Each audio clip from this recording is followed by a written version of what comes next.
my name is Melody Nelson, and this presentation is about HTML, and it's called Yes, You Can Use HTML. And despite what you think, it's not that difficult. I'm going to offer you today a simple guide to HTML.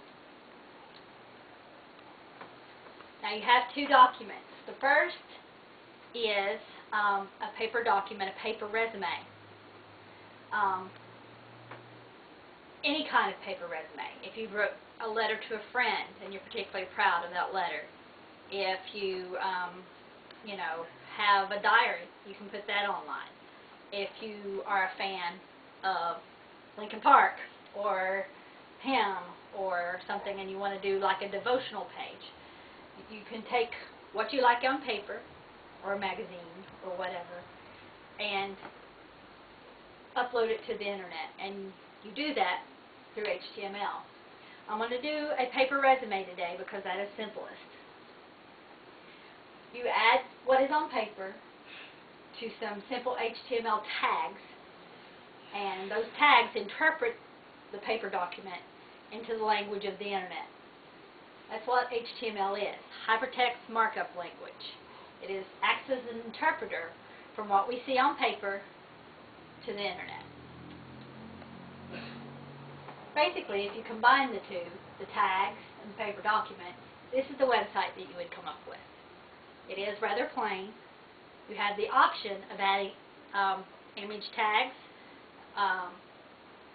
You can add the image, even embed a video on your website.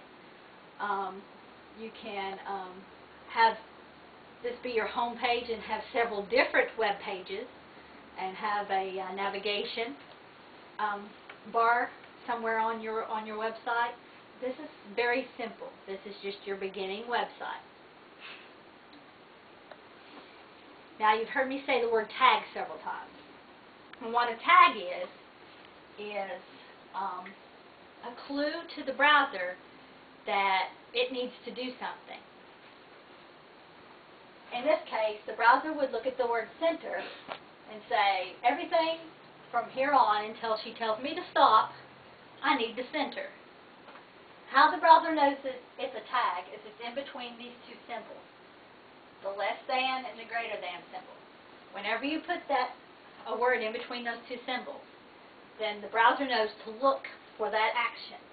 That is a call to action for the browser. And it will continue to do that action until you tell it to stop. So we're going to go ahead and we're going to jump right in here.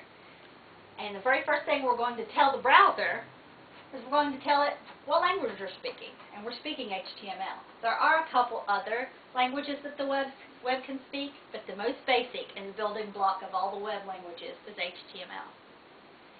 The first thing we're going to tell it we want is a title. And the title is that little bit of words that's up at the top of your window that tells you what the website is. If you downsized a bunch of windows and you want to maximize it again, you see that down in your task bar and you'll see little words. That's because that website has a description of the website in the title. It's not on the web page itself, it's up in your title of your window.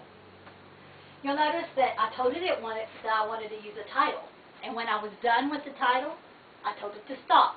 And how you tell the browser that you want it to stop is with a /. So you have the less than symbol, the /, the word title, and the greater than symbol. And that tells the browser and commands it to stop title.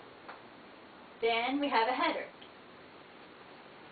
It's not necessarily required to have a header, but if Michael wants a headhunter, someone looking for someone to speak Japanese, for instance, to come find him for a job, then if he puts something in his header, then he can be more easily found by Google or Yahoo search or the search engines.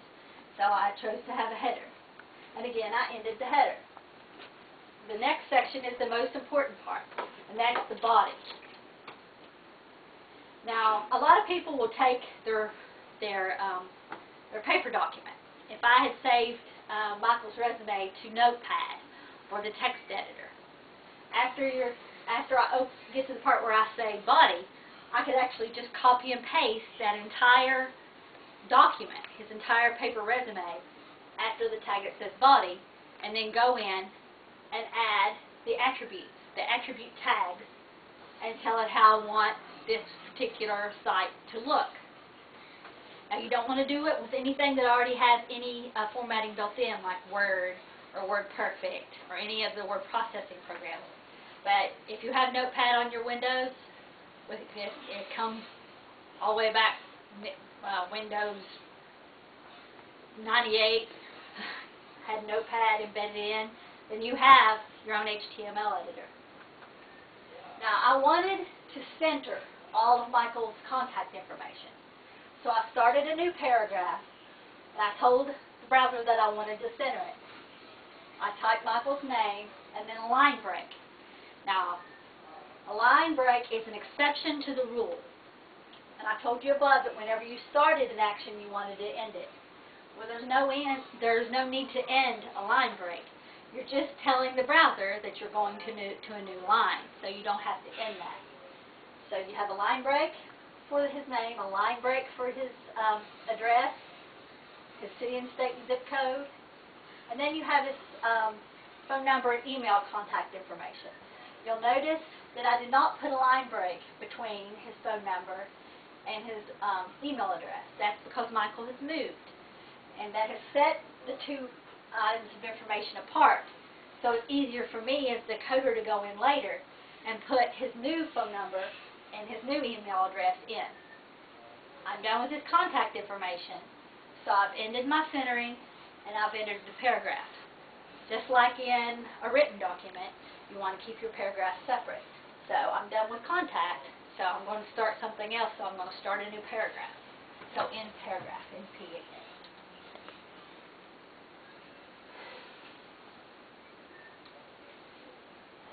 Now the next section, as you'll see, deals with Michael's objectives, and he wanted to bold it and underline it so that the person looking at his resume online would know that he has an objective and that would call attention to it, emphasis to the eye.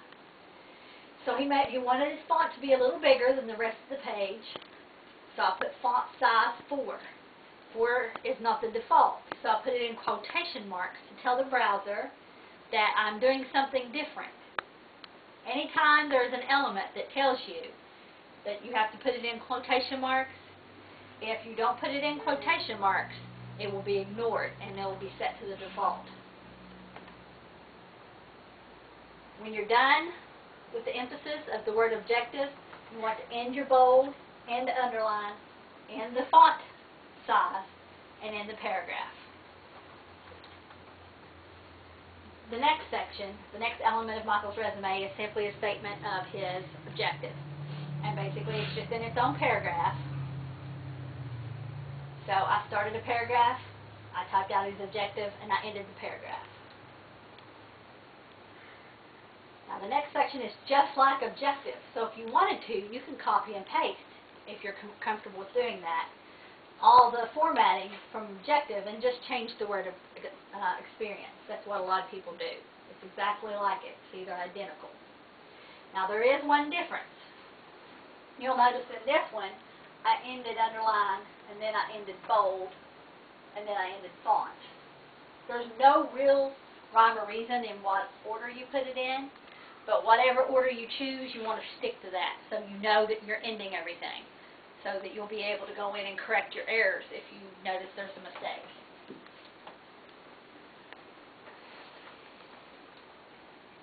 Okay, that's a lot of code, and that's kind of scary. This is a table, and basically you put things in a table to separate it from the rest of the document.